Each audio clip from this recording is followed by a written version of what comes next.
Hello guys, another day, another eat na pod. So karon magprito taog fried chicken and fried bangus, fried fish. So kana talagsara na kung naay kwarta. Kung wala, aw, dagmay lang pod. So while nagprito ko ana, so need ko mag adjust sa akong kananan kay nablangko. So kanada unta ko mag set up. Uy, thank you kaayo sa stand camera. Sponsored by Joanny Charmaine, my beautiful cousin.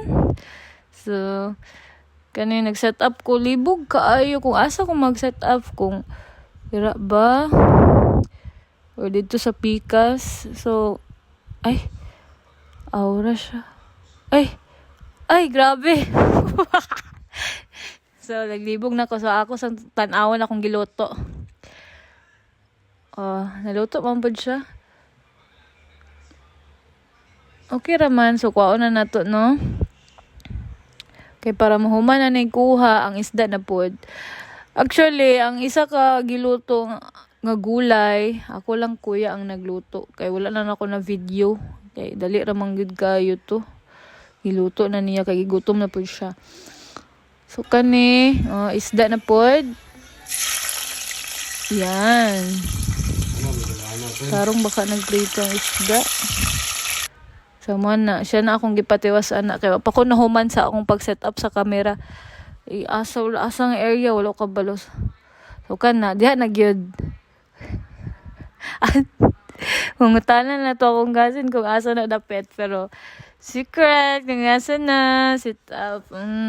Napag-basher sa kilid kay ano dong mag video ko. Okay, kao na.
Nakadumdum ko ani, na nag-request sa ako, si Claire Baclayon, mukhaon daw ko og utan.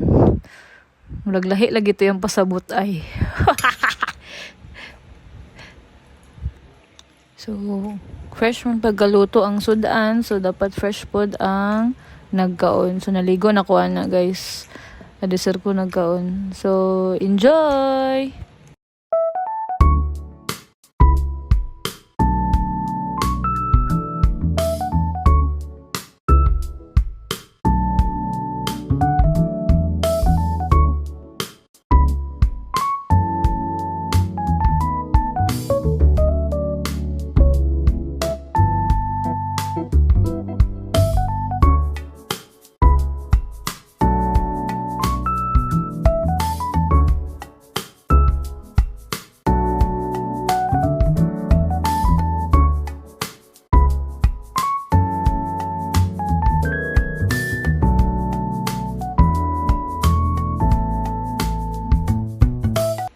So, mana og fast forward, no?